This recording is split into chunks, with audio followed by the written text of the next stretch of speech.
Assalamualaikum warahmatullahi wabarakatuh. Salam sejahtera bagi kita semua. Om Swastiastu, Namo Buddhaya, salam kebajikan. Perkenalkan, nama saya Nora Listiana, dosen program studi bisnis digital, Fakultas Ekonomi dan Bisnis Universitas Global Jakarta. Video ini merupakan bagian dari pernyataan diri dosen dalam unjuk kerja Tridharma Perguruan Tinggi PDD UKT-PT untuk sertifikasi dosen tahun 2026, khususnya dalam aspek pengajaran. Pada kesempatan ini, saya akan menjelaskan secara singkat mengenai mata kuliah pemrograman web yang saya ampu. Mata kuliah pemrograman web merupakan mata kuliah wajib bagi mahasiswa semester 4 pada program studi bisnis digital Universitas Global Jakarta dan memiliki bobot sebesar 4 SKS selama 1 semester. Mata kuliah ini bertujuan untuk membekali mahasiswa dengan pengetahuan teknik dan aplikasi yang komprehensif dari pemrograman web. Model pembelajaran yang saya terapkan ialah metode 21st Century Learning atau Student Centered Learning dengan model Problem Based Learning dan Project Based Learning dengan pendekatan DIA, Delivery, Interaction, and Assessment. Materi disampaikan secara sistematis melalui perkuliahan, diskusi, demonstrasi, dan praktik langsung. Interaksi dilakukan secara aktif melalui diskusi kelas, tanya jawab, presentasi, serta pendampingan proyek. Pada mata kuliah ini akan membahas tentang yang pertama, pengantar pemrograman serta konsep website, lalu sejarah website, lalu konsep internet, database, serta jenis-jenis website, kemudian desain web, kemudian HTML, kemudian desain form dan tabel, kemudian CSS atau Cascading Style Sheet, kemudian box modeling, lalu float, position, kemudian content management system atau CMS, dan domain serta hosting. Mata kuliah pemrograman web membekali mahasiswa dengan pengetahuan dan keterampilan dasar dalam merancang, membangun, dan juga mengembangkan aplikasi. Aplikasi berbasis web yang responsif, interaktif, dan sesuai dengan kebutuhan industri saat ini. Melalui kombinasi pembelajaran teori dan praktik, mahasiswa mampu menerapkan prinsip desain web, mengembangkan antarmuka pengguna atau user interface, serta menghasilkan website yang fungsional dengan memperhatikan aspek estetika, usability, dan perkembangan teknologi web terkini. Mata kuliah ini juga menumbuhkan kemampuan analitis, pemecahan masalah, kolaborasi, dan pembelajaran mandiri dalam pengembangan solusi digital berbasis web. CPL program studi yang dibebankan pada mata kuliah ini adalah yang pertama, mahasiswa mampu menunjukkan sikap bertanggung jawab atas pekerjaan di bidang keahliannya secara mandiri. Lalu mahasiswa mampu menunjukkan internalisasi nilai, norma, dan etika akademik. Kemudian mahasiswa mampu mengkaji kasus penerapan ilmu pengetahuan, teknologi, atau seni sesuai dengan bidang keahliannya. Lalu, mahasiswa mampu menguasai konsep dan metode keilmuan yang menaungi substansi bidang bisnis digital. Kemudian, mahasiswa menguasai integrasi teknologi, pedagogi, muatan keilmuan, dan atau keahlian serta komunikasi. Untuk capaian pembelajaran mata kuliah atau CPMK pada akhir perkuliahan atau output ada 4, yaitu yang pertama, mahasiswa mampu mengetahui perkembangan bisnis dan industri serta tuntutan bisnis dan tanggapan organisasi serta memiliki keterampilan menggunakan tools dan juga teknik digital marketing terutama dalam teknologi pemrograman web. Mampu menganalisa, mendesain rancangan website dan menerapkan rancangan untuk pemecahan masalah. Kemudian mahasiswa memiliki wawasan dan kemampuan dalam studi kasus aplikasi berbasis web. Lalu mahasiswa mampu mengidentifikasi kebutuhan organisasi di masa depan. Referensi yang digunakan pada mata kuliah pemrograman web diantaranya kita memiliki modul pemrograman web yang dikembangkan oleh dosen pengampu, buku serta artikel jurnal pemrograman web yang diterbitkan oleh dosen, dan beberapa sumber referensi lainnya yang digunakan oleh dosen, yang disesuaikan dengan RPS mata kuliah pemrograman web ini. Untuk sistem mata kuliah pemrograman web ini dilaksanakan secara sinkronus dan juga asinkronus dengan menggunakan metode pembelajaran aktif yang mengutamakan peran dan keaktifan mahasiswa dalam proses pembelajarannya. Bentuk perkuliahan sinkronus dilakukan secara tatap muka di ruang kelas maupun menggunakan Zoom sebagai tool web conference, dan sedangkan perkuliahan asinkronus dilakukan melalui WhatsApp Group, Smart Integrate Academy Portal, Universitas Global Jakarta atau SIAP JGU, dan Edlink maupun Google Classroom untuk memfasilitasi mahasiswa untuk berdiskusi perihal mata kuliah pemrograman web dan penugasan secara mandiri maupun kelompok. Pembelajaran mata kuliah pemrograman web dilaksanakan selama 16 pekan.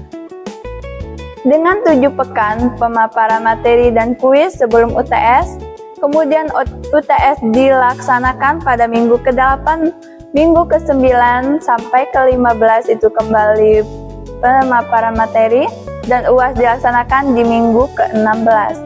Evaluasi pembelajaran mata kuliah pemrograman web didapatkan dari 4 komponen, yaitu kuis interaktif penugasan sebanyak 5 kali, baik individu maupun kelompok, dengan rubrik penilaian yang disesuaikan dengan masing-masing jenis tugas UTS dan juga UAS. Bobot nilai dari masing-masing komponen evaluasi penilaian mata kuliah pemrograman web yaitu kuis 10%, tugas 30%, UTS 20%, dan UAS 40%. Dengan total bobot evaluasi penilaian mata kuliah ini sebanyak 100%. Selanjutnya merupakan cuplikan dari proses pembelajaran yang saya laksanakan secara sinkronus tatap muka di ruang kelas pada program studi bisnis digital Universitas Global Jakarta. Mata kuliah pemrograman web dengan topik pembahasan mengenai web design. Selamat menyaksikan. Assalamualaikum warahmatullahi wabarakatuh. Waalaikumsalam warahmatullahi wabarakatuh. Selamat pagi semuanya. Baik. Gimana kabarnya? Baik. Oke, semoga semuanya dalam keadaan sehat ya, dan tetap semangat dalam menjalankan aktivitas hari ini, terutama untuk perkuliahan hari ini, karena kita akan melanjutkan materi ya untuk pemrograman web dengan topik web design. Nah, sebelum kita mulai ya pembelajaran, silakan absensi dilakukan by system ya, dengan link scan barcode yang dilakukan di sistem siap ya, Smart Integrated ya, JGU. Silakan scan barcode ya, karena absensi merupakan ya unsur terpenting dalam perkuliahan. Hari ini kita akan melanjutkan topik kita untuk subjek pemrograman web. Topik hari ini adalah desain web atau web design atau bagaimana merancang sebuah website. Nah, capaian pembelajaran pada topik ini adalah yang pertama adalah mengenai pemahaman konsep apa itu website, pengertian web design ya, kemudian prinsip dasar mendesain web, struktur website, kemudian layout website, tahapan pembuatan layout, dan hal yang harus dikuasai sebagai seorang web designer, serta peran HTML dan CSS. Capaian pembelajaran ini tentunya akan membawa teman-teman semua untuk bisa mendesain suatu web yang baik dan tentunya atraktif dan disukai para user.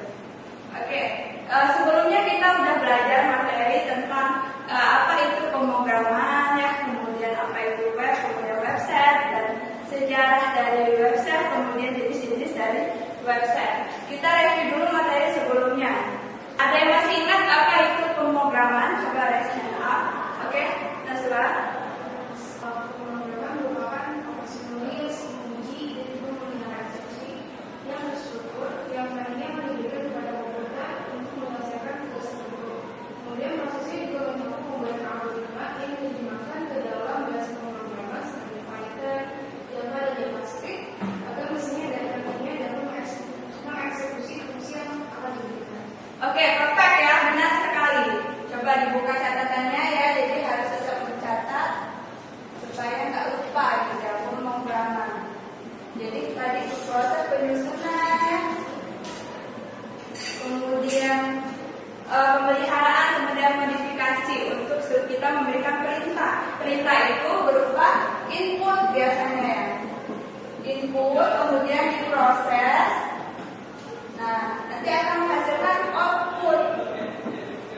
Nah, jadi input itu merupakan data mentah yang kita masukkan ya. Kira-kira apa aja ya data yang ingin kita jadikan output yang sesuai dengan keinginan user atau yang akan dikerjakan dari mesin itu. Nah, jadi pemrograman yang dicatat. Kemudian untuk pengertian web, perbedaan ya, apa itu web atau website, ada yang masih ingat? Ya, oke, Rastika. Seperti yang kita pelajari sebelumnya, web adalah ruang informasi di mana dokumen dan sumber daya web lainnya diidentifikasi oleh URL, saling terhubung menggunakan hyperlink dan diakses melalui jaringan internet. Sedangkan website adalah kumpulan halaman web atau web page yang saling terkait, berada dalam satu nama domain dan dapat diakses publik melalui browser. Oke, betul sekali ya, perfect. Jadi kalau web itu merupakan informasi atau URL ya, atau informasi untuk kita mengakses. Jadi web itu World Wide Web. Jadi nanti ada domain atau halaman dari URL. Misalnya kita mau akses www.jpu.ac.id. Nah, kalau website itu adalah kumpulan dari beberapa halaman web ya.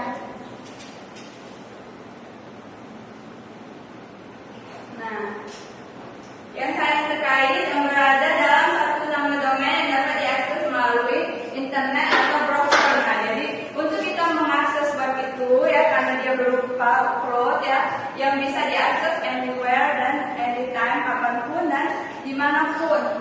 Jadi web itu bisa diakses melalui internet. Coba minggu lalu kita juga sudah bahas mengenai internet. Ada yang masih ingat? Oke, Salsa. Internet itu jaringan komunikasi global yang menghubungkan jaringan perangkat komputer di seluruh dunia. Menggunakan standar protokol yang sama, TCP atau IP, internet memungkinkan kita berbagi informasi mengakses suatu website. Oke, betul ya. Jadi jaringan internet itu adalah jaringan yang akan menghubungkan ya satu device dengan device yang lain. Kalau dulu itu dengan beberapa kabel ya. Nah, kalau misalnya banyak komputer nanti semrawut ya, terhubung ini ya. Kalau sekarang kabelnya itu nggak terlihat ya, jadi kita bisa pakai satu router ke banyak device ya,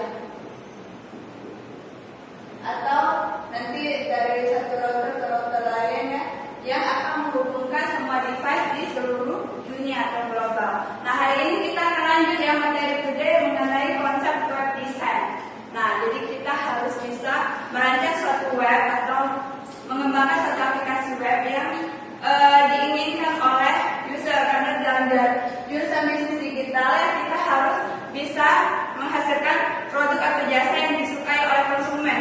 Tentunya kalau dalam dunia bisnis ya, kita akan semakin banyak produk atau jasa yang disukai, maka akan semakin banyak profit atau keuntungan yang akan kita dapatkan. Nah, begitu juga dengan web design. Web design ini adalah seni untuk membuat ya, untuk mengembangkan halaman website yang melibatkan keindahan dan mekanisme dalam proses pembuatan sebuah halaman website. Jadi gimana kita bisa mengembangkan website yang interaktif, disukai oleh user kita atau target kita ya.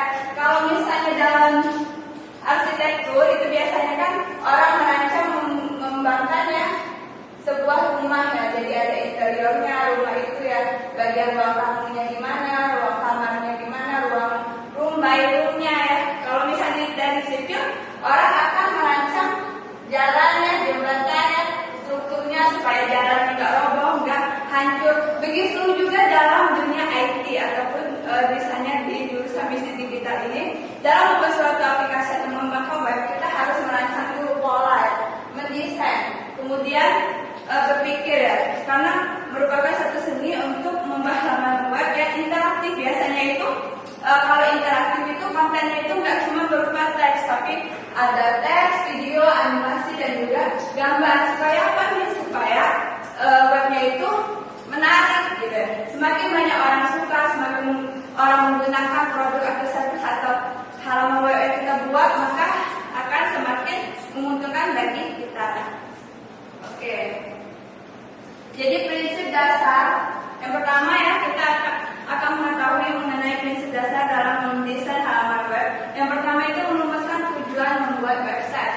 jadi untuk mengembangkan satu halaman web, kita harus tahu dulu tujuannya buat apa sih, the purpose untuk membuat web itu kira-kira apa sih tujuannya ya. Nah, untuk mengetahui ini kita harus mengidentifikasi dulu, dimana kita tahu dulu targetnya siapa ya, kemudian misalnya lokasinya di mana, terus misalnya gendernya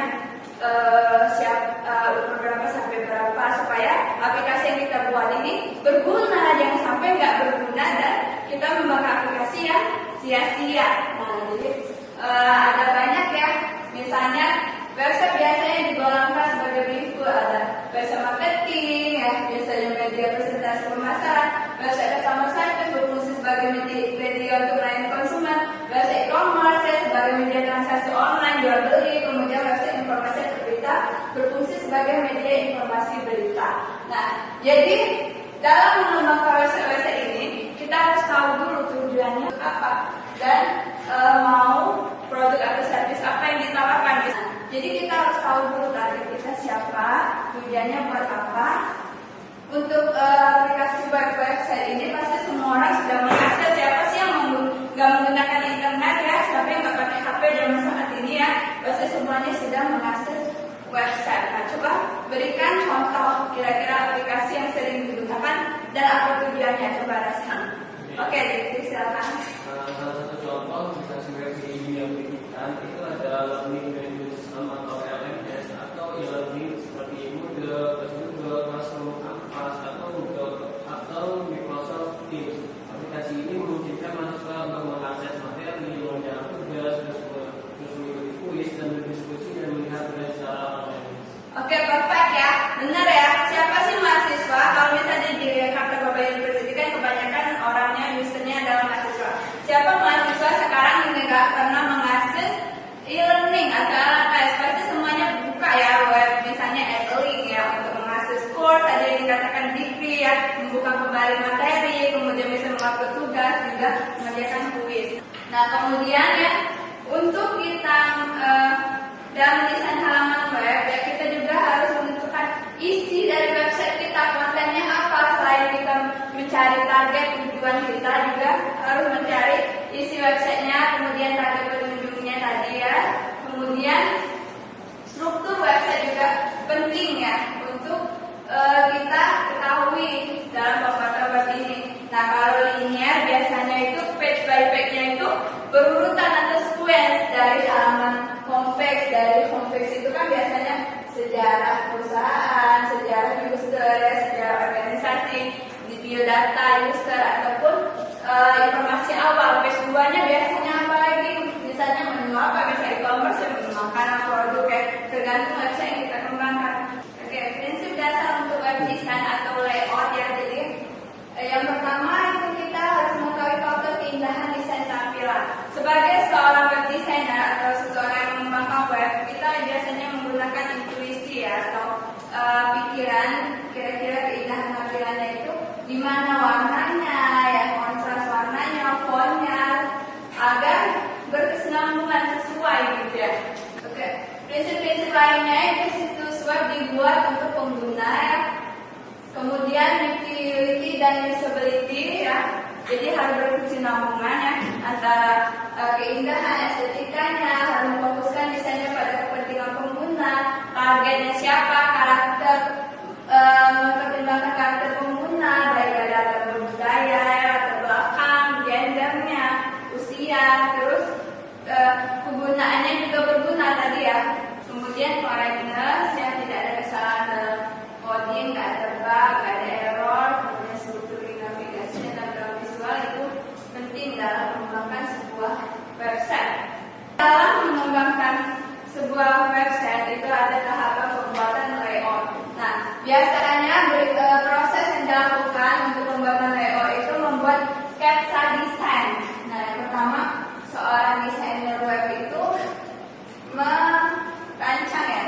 merancang dulu. Ini misalnya layar web yang ingin kita kembangkan ya. Nah, kita buat sketsa dulu headernya ya, dari header sampai footer. Kira-kira isi kontennya apa? Misalnya e-commerce ya, ada menu produk ada menu kategorinya, terus produk-produknya, terus ada penjualan dan paymentnya.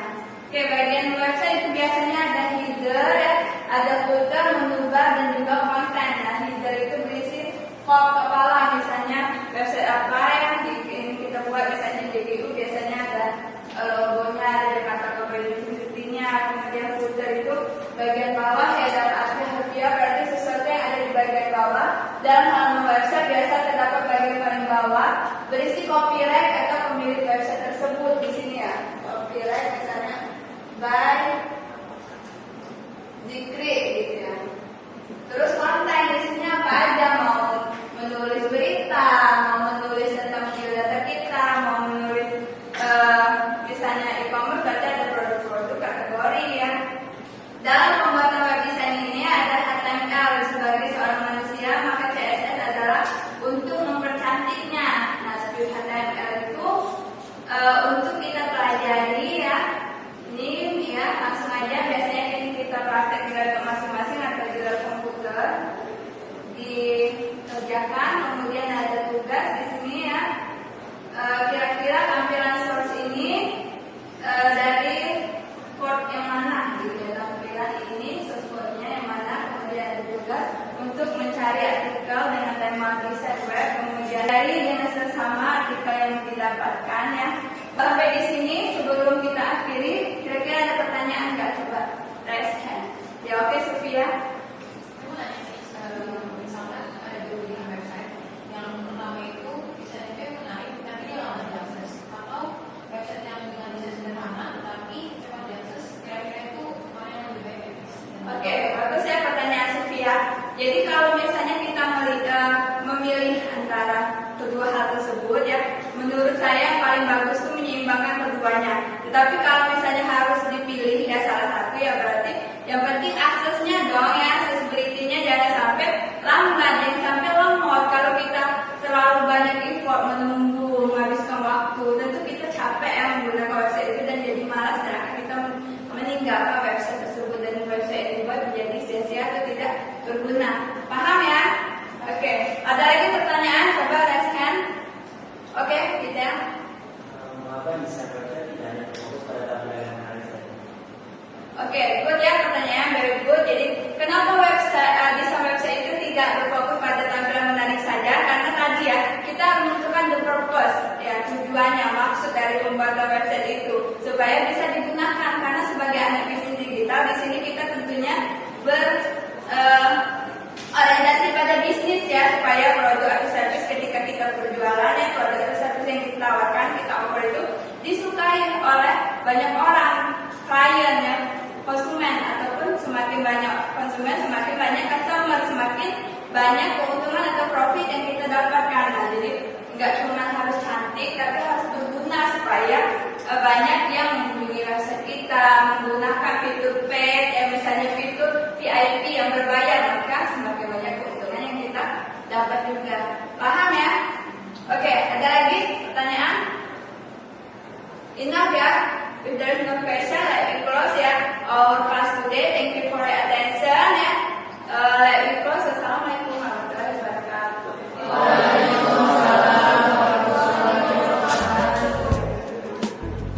Baru saja Anda menyaksikan cuplikan proses pembelajaran saya pada sesi keempat mata kuliah pemrograman web yang berfokus pada topik web design.